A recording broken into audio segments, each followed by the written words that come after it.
নমস্কাৰ প্ৰিয় বন্ধু-বান্ধৱীসকল, আমাৰ ইউটিউব চেনেল বেছ ষ্টাডি হাবলৈ আপোনালোকক পুনৰবাৰ স্বাগতম জনাইছোঁ। আজি খণ্ডটিত আলোচনা কৰিব লৈছোঁ ভাৰতীয় স্বাধীনতা আন্দোলনৰ লগত জড়িত কেইটামান গুৰুত্বপূৰ্ণ প্ৰশ্ন উত্তৰ। গতিকে পলম নকৰি আজি খণ্ডটি আৰম্ভ কৰোঁ আহক। কুৱেশ্যন নম্বৰ 1 সোধা হৈছে যে when the second round table conference was held. এই প্ৰশ্নটিৰ সঠিক উত্তৰ হ'ব 7 ছেপ্টেম্বৰ 1931। তিনিখন ৰাউণ্ড টেবুল কনফাৰেন্স অনুষ্ঠিত হৈছিল। প্ৰথমখন ৰাউণ্ড টেবুল কনফাৰেন্স অনুষ্ঠিত হৈছিল 12 নৱেম্বৰ 1930 চনৰ আৰম্ভ হৈ 19 জানুৱাৰী 1931 চনৰ সামৰণি পৰে। দ্বিতীয়খন ৰাউণ্ড টেবুল কনফাৰেন্স অনুষ্ঠিত হৈছিল লণ্ডনত 7 ছেপ্টেম্বৰ 1931 চনৰ আৰম্ভ হৈ 1 ডিচেম্বৰ 1931 চনৰ সামৰণি পৰে। দ্বিতীয়খন ৰাউণ্ড টেবুল কনফাৰেন্স গান্ধীজী আৰু ইণ্ডিয়ান নেশ্যনেল কংগ্ৰেছে এটেণ্ড কৰিছিল। তৃতীয়খন ৰাউণ্ড টেবুল কনফাৰেন্স 17 নৱেম্বৰ আৰম্ভ হৈ 1932 চনৰ 17 নৱেম্বৰ আৰম্ভ হৈ 24 ডিচেম্বৰ 1932 চনৰ সামৰণি পৰে। ইণ্ডিয়ান নেশ্যনেল কংগ্ৰেছৰ লগতে গান্ধীজীয়ে তৃতীয়খন ৰাউণ্ড টেবুল কনফাৰেন্স এটেণ্ড কৰা নাছিল। তিনিওখন ৰাউণ্ড টেবুল কনফাৰেন্স এটেণ্ড কৰিছিল ডক্টৰ বি.আৰ. আম্বেদকাৰ। দ্বিতীয় প্ৰশ্নত সোধা হৈছে who was the first governor general of British India. সোধা হৈছে যে ব্ৰিটিছ ভাৰতীয় প্ৰথমজন গভৰ্ণৰ জেনেৰেল কোন। এই প্ৰশ্নটিৰ সঠিক উত্তৰ হ'ব ৱেৰেন হাষ্টিং।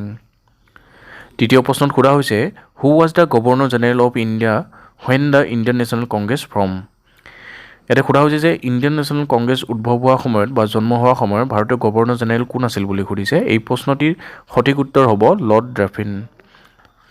4 নম্বৰ প্ৰশ্নত সোধা হৈছে founder of Indian National Congress. Indian national কংগ্ৰেছৰ জন্মদাতা কোন বুলি কোৱা হয় বা ফাউণ্ডাৰ বুলি কোৱা হয়। এই প্ৰশ্নটিৰ সঠিক উত্তৰ হ'ব A.O. হিউম। আৰু ইণ্ডিয়ান নেশ্যনেল কংগ্ৰেছ ফৰ্ম হৈছিল 1885 চনত।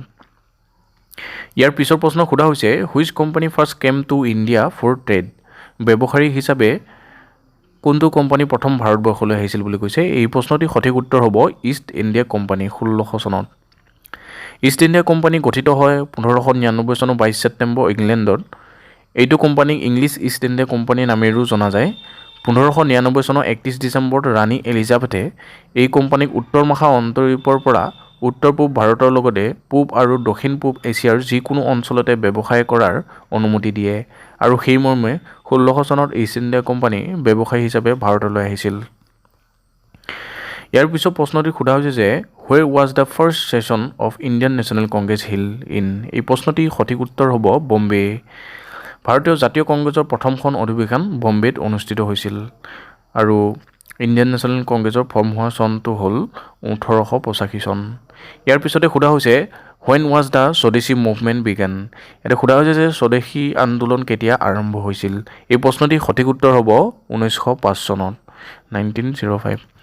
ইয়াৰ পিছত প্ৰশ্নত সোধা হৈছে হু ইষ্টাব্লিছ হোম ৰুল লীগ। এই প্ৰশ্নটিৰ সঠিক উত্তৰ হ'ব এনি বাচান।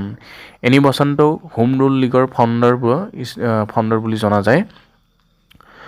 এনি বাচান্তে 1916 চনত হোম ৰুল লীগ প্ৰতিষ্ঠা কৰিছিল। ইয়াৰ পিছৰ প্ৰশ্নটি সোধা হৈছে who was the founder of Ramakrishna mission. এই প্ৰশ্নটিৰ সঠিক উত্তৰ হ'ব স্বামী বিবেকানন্দ। আৰু স্বামী বিবেকানন্দই 1 মে 1897 চনত ৰামকৃষ্ণ মিছন আৰম্ভ কৰিছিল। ইয়াৰ পিছৰ প্ৰশ্নটি সোধা হৈছে who was the president of Indian National Congress of the time of independence. ভাৰতৰ স্বাধীনতাৰ সময়ছোৱাত ভাৰতীয় জাতীয় কংগ্ৰেছৰ প্ৰেছিডেণ্ট কোন আছিল বুলি সোধা হৈছে। এই প্ৰশ্নটিৰ সঠিক উত্তৰ হ'ব আব্দুল কালাম আজাদ। ইয়াৰ পিছৰ প্ৰশ্নটিত সোধা হৈছে the first Muslim president of Indian National Congress was. ভাৰতীয় জাতীয় কংগ্ৰেছৰ প্ৰথমজন মুছলিম প্ৰেছিডেণ্ট কোন আছিল বুলি সোধা হৈছে। এই প্ৰশ্নটিৰ সঠিক উত্তৰ হ'ব বদৰুদ্দিন তায়ুবজী। ইয়াৰ পিছতে সোধা হৈছে who was the first martyr of Indian struggle for independence. এই প্ৰশ্নটিৰ সঠিক উত্তৰ হ'ব মংগল পাণ্ডে। ভাৰতৰ স্বাধীনতা আন্দোলনৰ হকে যুঁজি শ্বহীদ হোৱা প্ৰথমজন শ্বহীদ হ'ল মংগল পাণ্ডে। ইয়াৰ পিছতে সোধা হৈছে who is known as the main architect of Indian constitution. এই প্ৰশ্নটিৰ সঠিক উত্তৰ হ'ব ডক্টৰ বি.আৰ. আম্বেদকাৰ। ইয়াৰ পিছতে সোধা হৈছে who was the first president of Muslim League. Muslim লীগৰ প্ৰথমজন প্ৰেছিডেণ্ট কোন আছিল বুলি সোধা হৈছে। এই প্ৰশ্নটিৰ সঠিক উত্তৰ হ'ব ছালিমুল্লাহ খান। 1906 চনৰ 30 ডিচেম্বৰ প্ৰতিষ্ঠা হোৱা মুছলিম লীগৰ প্ৰতিষ্ঠাপক হিচাপে গণ্য কৰা হয় ছালিমুল্লাহ খানক। ইয়াৰ পিছতে সোধা হৈছে who has given the title of Mahatma to Gandhi. গান্ধীজীক মহাত্মা উপাধি কোনে দিছিল বুলি সোধা হৈছে। এই প্ৰশ্নটিৰ সঠিক উত্তৰ হ'ব ৰবীন্দ্ৰনাথ টেগৰ।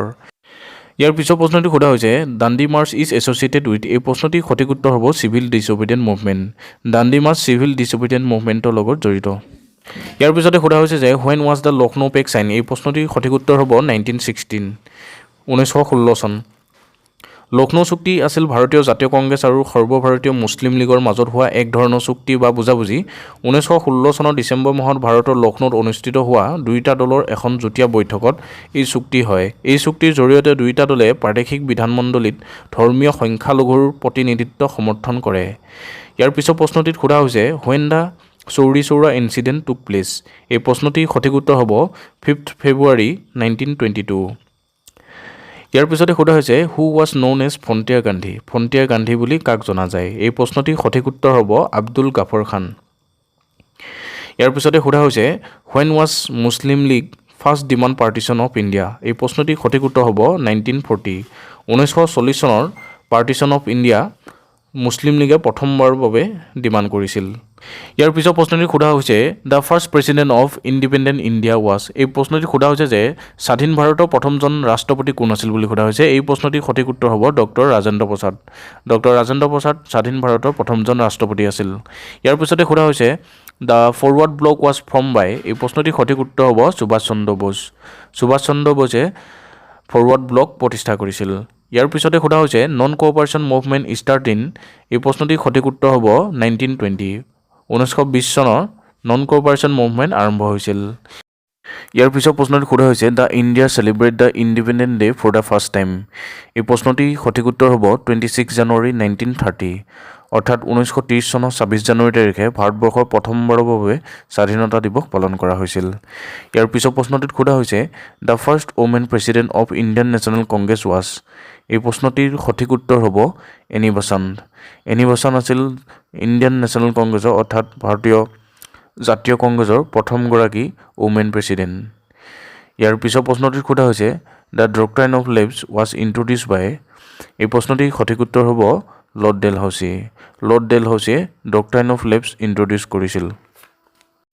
ইয়াৰ পিছতে সোধা হৈছে the first Indian university open in এই প্ৰশ্নটিৰ সঠিক উত্তৰ হ'ব কলকাতা ভাৰতৰ প্ৰথমখন বিশ্ববিদ্যালয় কলকাতাত প্ৰতিষ্ঠা কৰা হৈছিল 1857 চনত ইয়াৰ পিছতে সোধা হৈছে শ্লোগান ইনকিলাব জিন্দাবাদ ৱাজ গিভেন বাই এই প্ৰশ্নটিৰ সঠিক উত্তৰ হ'ব চৰ্দাৰ